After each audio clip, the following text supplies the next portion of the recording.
Hello dear students, एक बार फिर से स्वागत करते हैं आपके अपने यूट्यूब चैनल केमिस्ट्री पर। आज हम बात करने वाले हैं इलेक्ट्रोकेमिस्ट्री के एनसीईआरटी बुक का एग्जाम्पल 3.4 के क्वेश्चन के बारे में। जो क्वेश्चन बहुत ही अच्छा क्वेश्चन है और बहुत ही बच्चों को जल्दी समझ में नहीं आता है। आइए समझते हैं यहाँ पर इस क्वेश्चन को। ठीक है, तो इसमें क्वेश्चन कहता है कि एक हमारे पास कंडक्टिविटी सेल है। ठीक है, कंडक्टिविटी सेल एक ही हमारे पास में है। ठीक है ना, तो कहता है कि जब उसमें हम लोग 0.1 मोल पर लीटर KCl का एक सॉल्यूशन डालते हैं तब उस कंडक्टिविटी सेल की रेसिस्टेंस 100 ओम रहती है। ठीक है, यानी कि अगर हम ये हमारा कंडक्टिविटी सेल है, मान लीजिए हम एक कंडक्टिविटी सेल बना रहे हैं। इसमें क्या होता है ना कि एक ट्यूब होता है जिसमें कि दोनों बगल पैरेलल प्लेट्स लगे होते हैं कंडक्टर के। ठीक है, और इनके बीच की लेंथ यहाँ पर L मान लेते हैं। ठीक है, और यहाँ पर जो इस प्लेट का जो क्रॉस सेक्शनल एरिया होगा उसको A मान लेते हैं।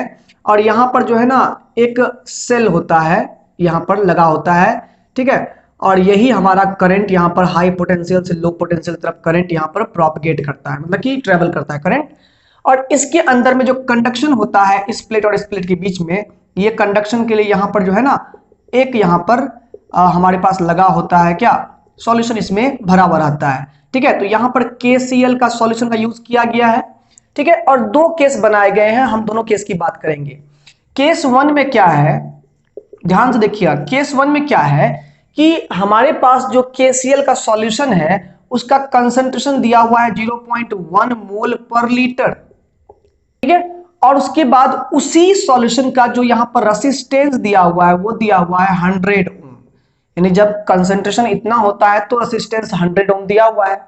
कहता है if the resistance of the same cell when filled with 0.02 mole per litre KCl solution. और वही केस 2 में क्या कर दिया गया है, केस 2 में जब उसी सॉल्यूशन वही सॉल्यूशन है बट कंसंट्रेशन यहां पर 0.02 मोल पर लीटर इस बार ले लिया गया है, तब कहता है कि उसका जो रेसिस्टेंस है वहां पर 520 ओम हो जाता है। तब इस केस में रेसिस्टेंस 520 ओम हो जाता है। तो केस 1 केस 2 की बात कर लिए। तब कहता है calculate the conductivity and the molar conductivity. कहता है कि कंडक्टिविटी भी चाहिए हमें और मोलर कंडक्टिविटी भी चाहिए किस सॉल्यूशन का, तो कहता है कि वैसे सॉल्यूशन जिसमें कि 0.02 मोल पर लीटर KCl घुला हुआ है। माने कि केस नंबर 2 के हिसाब से बोल रहा है कि कंडक्टिविटी, जिसको हम लोग कप्पा सिंबल यानी K पढ़ेंगे, सिंपली K से डिनोट करते हैं। ये पूछ रहा है कंडक्टिविटी क्या होगा, और पूछ रहा है यहां पर कि मोलर कंडक्टिविटी, जिसको हम लोग लैम्डा M से डिनोट करते हैं, ये क्या होगा इस केस 2 वाले फेज में। जब यहां पर कहता है कि the conductivity of 0.1 mole per liter KCl solution is 1.29 Simon पर मीटर।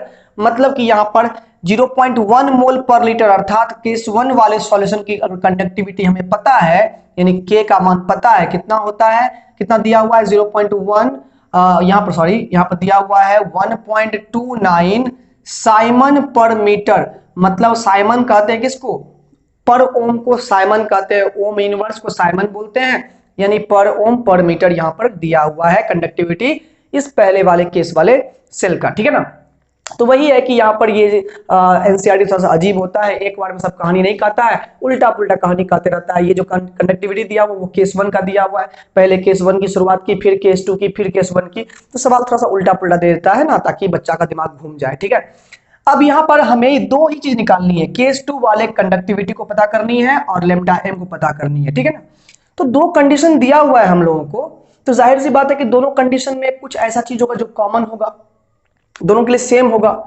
और वो सेम चीज एक टर्म आता है जिसका नाम है सेल कांस्टेंट, जो दोनों ही केस में सेम होता है। अब ये सेल कांस्टेंट है क्या, तो समझिए यहां पर अगर हम इस कंडक्टिविटी सेल को थोड़ा सा भूल जाते हैं और इस ट्यूब के बदले एक वायर का उपयोग करते हैं। मान लीजिए ये हमारे पास वायर है।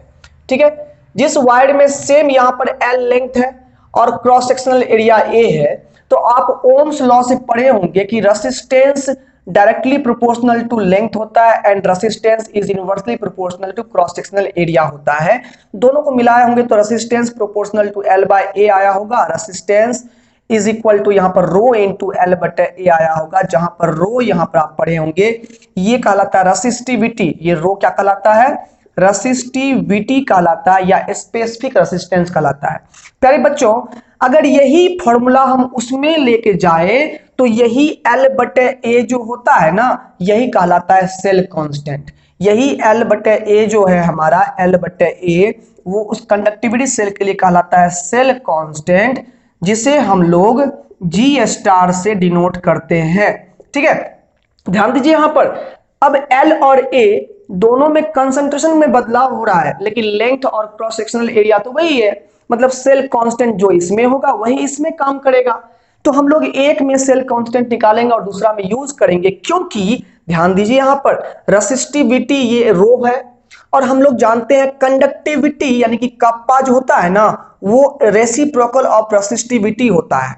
यानी कि रेसिस्टिविटी बराबर क्या हो जाएगा, 1/कंडक्टिविटी लिख सकते हैं। बताओ, conductivity is reciprocal to resistivity and resistivity is reciprocal to conductivity. अब यहां पर ध्यान दीजिए, फॉर्मूला एक आपके सामने आने वाला है। देयरफॉर हम लोग यहां पर अगर R इज इक्वल टू लिखे रेसिस्टिविटी को आप क्या लिख सकते हैं, 1/कंडक्टिविटी, और L/A को क्या लिख सकते हैं आप, G* लिख सकते हैं। ठीक है ना, एंड देयरफॉर सेल कांस्टेंट यानी G* बराबर क्या हो गया, कंडक्टिविटी कप्पा गुना क्या हो जाएगा, रेसिस्टेंस। ये हमारा फॉर्मूला आ गया G* का।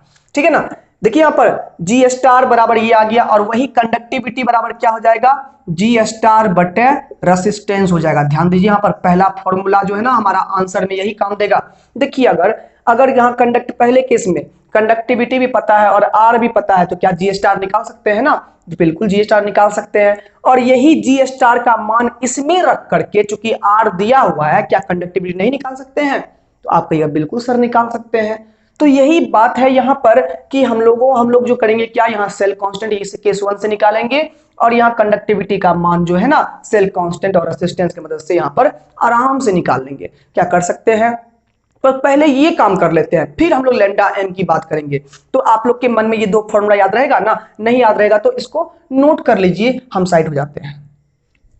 तो यहां से अब केस 1 पर चलते हैं, और केस 1 में हम लोग ये जान रहे हैं कि G* बराबर क्या होता है, रेसिस्टेंस इंटू कंडक्टिविटी। ठीक है, R के। अब देखिए R कितना है, पहले वाले केस में 100 ओम है, 100 ओम है। कंडक्टिविटी कितना है, 1.29 साइमन पर मीटर है। अब देखिए ओम से साइमन कैंसिल हो गया, और यहां पर हो जाएगा 129 पर मीटर हो गया। अब जनरली इस पर मीटर को हम लोग पर सेंटीमीटर में आप चाहें तो बदल सकते हैं, ठीक है, लेकिन कोई जरूरत नहीं पड़ेगा। फिर भी अगर सेंटीमीटर बदलना चाहते हैं तो याद रखिए यहां पर आप लोग कर क्या सकते हैं इसी चीज को, जैसे देखिए यहां पर मीटर को सेंटीमीटर में बदलने के लिए 100 से मल्टीप्लाई करते हैं, उसी प्रकार से पर मीटर को पर सेंटीमीटर बदलने के लिए 100 से डिवाइड करते हैं। अब जब डिवाइड करेगा तो फिर से ये हो जाएगा 1.29 पर सेंटीमीटर, ये हो जाएगा। ठीक है ना, देखिए यहां पर भूल के भी ये मत समझिएगा कि पहले जो यहां पर है वही ये है, नहीं, यहां पर देखिएगा यहां पर G* का मान जो है 1.29 पर सेंटीमीटर आया है, कंडक्टिविटी तो पर मीटर में है, तो भैया ये अलग चीज है। तो यहां पर जो है ना ये भी आप लिख सकते हैं, ये भी लिख सकते हैं, दोनों में बात बराबर ही है। तो यहां इस प्रकार से हमने सेल कांस्टेंट का मान निकाल लिया। अब क्या करेंगे हम लोग, केस 2 की ओर आगे बढ़ेंगे। तो केस 2 में यहां पर देखिए कितना बढ़िया से प्रेम से लैंग्वेज में हम डाल रहे हैं सवाल को। केस 2 में बड़ी अच्छे मन से हम लोग यहां पर क्या करेंगे, कंडक्टिविटी का फॉर्मूला फिर से लगा देंगे। कंडक्टिविटी क्या होता है, तो सेल कांस्टेंट बटा रेसिस्टेंस। सेल कांस्टेंट कितना आ गया है 1.29 पर सेंटीमीटर, और रेसिस्टेंस कितना दिया हुआ है हम लोगों को 520 ओम। बड़ी प्रेम से सॉल्व कर लीजिए यहां पर। तो यहां पर ये वैल्यू रखिए, चाहे फिर आप ये भी वैल्यू रख सकते हैं 129 पर मीटर रख सकते हैं। तो ये पर ओम पर मीटर में आएगा, ज्यादा बेटर रहेगा, क्योंकि यहां भी पर ओम पर मीटर में ही केस 1 का कंडक्टिविटी है, तो इसका भी वही होगा। तो 129/520 करेगा तो ये रिजल्ट आपके सामने आएगा। आप सॉल्व करके देख सकते हैं, हम सॉल्व कर देते हैं। यहां पर ये होगा 0.248 पर ओम पर मीटर या साइमन पर मीटर, यहां पर हम लोग कह सकते हैं। ठीक है ना, ये इतना रिजल्ट इसका आ जाएगा। किसका आ गया रिजल्ट, कंडक्टिविटी का। तो ये पहला आंसर हम लोग को मिल गया। अब बात करते हैं बाबू किसकी, तो मोलर कंडक्टिविटी की। अब बात करते हैं मोलर कंडक्टिविटी की। तो मोलर कंडक्टिविटी क्या होता है, ये होता है क्या, 1 मोल पर लीटर। देखो यहाँ पर अभी कंडक्टिविटी कितने पर आया है, कंडक्टिविटी आया है हम लोग का कंडक्टिविटी आया हम लोग का कितना पर 0.02 मोल पर लीटर। जो सॉल्यूशन हमारे पास था उस पर कंडक्टिविटी आ गया है कितना हम लोग का, तो ये आया है हम लोग का 0.248 साइमन पर सेंटीमीटर, सॉरी साइमन पर मीटर आया है। लेकिन सवाल ये है कि अब ये मोलर कंडक्टिविटी क्या होता है। तो मोलर कंडक्टिविटी किसे कहते हैं कि अगर हमारे पास ये जो सॉल्यूशन है अगर वो 1 मोल पर लीटर का हो, कितने मोल पर लीटर का हो, 1 मोल पर लीटर का हो, तो इसकी जो कंडक्टिविटी होगी उसे हम लोग मोलर कंडक्टिविटी कहेंगे। और ध्यान दीजिए कि यहां पर एक फॉर्मूला आपको हम वैसे दे सकते हैं फॉर्मूला, लेकिन आपको प्रूफ करके दिखा देते हैं कि जैसे कि यहां पर देखिए अगर हम लोग को मान लो सी कंसंट्रेशन कुछ भी दिया हुआ है, जैसे कि ये कंसंट्रेशन हमें सी दिया हुआ था, इस पर कंडक्टिविटी हमने क्या निकाला कि हम लोगों ने के कंडक्टिविटी निकाला। देयरफॉर अगर कंसंट्रेशन 1 मोल पर लीटर लेंगे तो क्या हो जाएगा हमारा कंडक्टिविटी का वैल्यू K/C हो जाएगा। और प्यारे बच्चों 1 मोल पर लीटर कंसंट्रेशन की जो कंडक्टिविटी होती है ना उसी को बोलते हैं मोलर कंडक्टिविटी। ठीक है, तो हम लोग को यही मोलर कंडक्टिविटी प्राप्त करना है। तो आइए हम लोग मोलर कंडक्टिविटी का फॉर्मूला लगा करके उसको प्रूव करते हैं। इससे पहले कि हम बात बता दें कि ये जो कंडक्टिविटी हमारी है इस सॉल्यूशन की जो आई है वो आई है साइमन पर मीटर में, और ये C जो होता है वो होता है मोल पर लीटर में।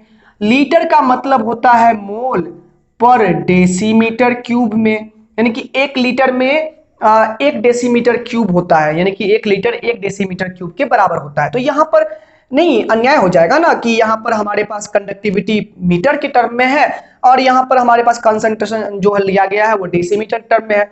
तो हमें क्या करना पड़ेगा, कंसंट्रेशन को हमें मीटर क्यूब में कन्वर्ट करना पड़ेगा। ठीक है, तो आइए करते हैं। हालांकि आप जानते हैं कि 1 मीटर में 10 डेसीमीटर होता है। ठीक है ना, तो एक अगर हम बात करेंगे 1 डेसीमीटर को मीटर में बदलना अगर हो हमें तो 10 से डिवाइड करते हैं। वही 1 डेसीमीटर क्यूब को, डेसीमीटर क्यूब की बात कर रहे हैं, डेसीमीटर क्यूब की बात कर रहे हैं को अगर 1 मीटर क्यूब में बदलना हो हमें तो वहां करते क्या है, यहां पर 1000 से डिवाइड कर देते हैं। वही अगर 1 डेसी यहां पर डेसीमीटर क्यूब को पर मीटर क्यूब में कन्वर्ट करना हो तो उल्टा काम करते हैं, 1000 से मल्टीप्लाई कर देते हैं। तो यहां पर हम लोग आराम से क्या करेंगे, इस कंसंट्रेशन 1000 से मल्टीप्लाई कर देंगे तो ये हो जाएगा मोल पर मीटर क्यूब। जैसे यहाँ पर मोल पर डेसीमीटर क्यूब है तो वो हो जाएगा मोल पर मीटर क्यूब। आइए इतना काम करते हैं।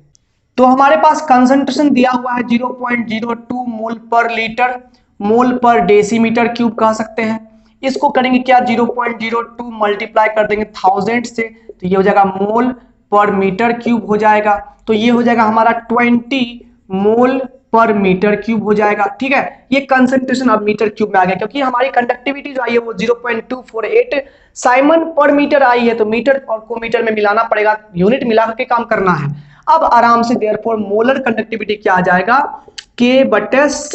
ठीक है ना, तो यहां पर K/C करेंगे तो K आ गया है 0.248 साइमन पर मीटर आया हुआ है, और यहां पर हमारे पास कंसंट्रेशन आ गया है 20 मोल पर मीटर क्यूब आ चुका है। अब देखिए पर मीटर क्यूब, यहां पर देखिए पर मीटर क्यूब जाएगा ऊपर में तो मीटर क्यूब हो जाएगा, मीटर क्यूब मीटर पर पावर -1 तो मीटर स्क्वायर बचेगा। अब कुल मिला के इसे जब सॉल्व करेंगे तो ये हमारा उड़ेगा तो नीचे में आएगा 1000। ठीक है, 1000 आ गया। अब देखिए यहाँ पर 2 से कट गया 10 बार में और 2 से कट गया कितना, 1 2 4 बार में। ठीक है ना, तो ये हो गया हमारा 124/1000, 124/10,000 करिएगा, यहाँ पर 10,000 करना होगा ना, 10,000 करिएगा तो ये हो जाएगा 0.0124 है ना, 0.0124 ये हो जाएगा साइमन, मोल जाएगा ऊपर में तो ये जाएगा पर मोल, और ये मीटर स्क्वायर हो जाएगा, नहीं हो जाएगा यहाँ तो पर मीटर क्यूब गया ऊपर में तो मीटर क्यूब हो गया, पावर -1 है तो मीटर स्क्वायर बच गया वहां पर। ठीक है, अब इसी को अगर हम लोग अल्टरनेट फॉर्म में दिखा दे तो यहां पर हम दिखा सकते हैं क्या, यहां पर हम लोग चाहेंगे तो ये पॉइंट को यहां पर ले आके आ सकते हैं। ये हो जाएगा 1.24 इंटू 10 टू द पावर कितना हो जाएगा, -2 हो जाएगा साइमन मीटर स्क्वायर पर मोल। थोड़ा सा उल्टा दिया, अच्छा लगता है सुनने में। ठीक है ना, आप यहां भी आप आंसर लिख सकते हैं, कोई दिक्कत नहीं है, और चाहेंगे तो इसको सेंटीमीटर स्क्वायर में भी ले जाकर के आंसर दे सकते हैं। और उसके लिए क्या करना पड़ेगा, 1 मीटर बराबर 100 सेंटीमीटर होता है, तो 1 मीटर स्क्वायर बराबर कितना हो जाएगा, 100 का स्क्वायर, यानी कि 10,000 सेंटीमीटर स्क्वायर हो जाएगा। नहीं, अगर सेंटीमीटर स्क्वायर में आंसर आपको पुराना है बुक की तरह तो बस करिए, कुछ नहीं करिए, यहाँ पर 1 इसको यहीं से कंटिन्यू करते हैं तो इज इक्वल टू हो जाएगा 1.24 इंटू 10 टू द पावर कितना -2 है ना, इसमें 10,000 से मल्टीप्लाई कर दीजिए, 10 का पावर 4 से मल्टीप्लाई कर दीजिए। अब ये हो जाएगा साइमन सेंटीमीटर स्क्वायर पर मोल हो जाएगा। तो यहां पर क्या होगा, ये हो गया 10 का पावर, ये कट के हो जाएगा 10 का पावर 2 ना हो जाएगा, यानी 100 हो गया। 100 से मल्टीप्लाई करिए इसको तो कितना हो जाएगा 124 साइमन सेंटीमीटर स्क्वायर पर मोल। ये हमारा आंसर हो गया किसका, ये हो गया मोलर कंडक्टिविटी का आंसर। दो टर्म में निकाल दिए, जो पसंद आए वो आपको आंसर मिल जाएगा। यानी कि अगर सब्जेक्टिव है तो यहां भी आंसर रोक सकते हैं, ऑब्जेक्टिव है तो मिला करके आंसर आपको लिखना पड़ेगा। तो आई होप आपको बड़े ही प्यारे से लैंग्वेज में, ये आपको आसान से सरल से भाषा में आपको ये जो है ना न्यूमेरिकल समझ में आ गया होगा। और इसके लिए एक प्यार भरा लाइक तो आपका बनता है, लाइक करके ही जाइएगा। और अगर आप नए हैं सब्सक्राइब करके ही जाइएगा, क्योंकि ऐसे ही प्यार भरे वीडियोस एनसीईआरटी के आप तक ऐसे मिलते रहते हैं, थ्योरीज के भी मिलते हैं, न्यूमेरिकल्स के मिलते हैं। Rest best of luck.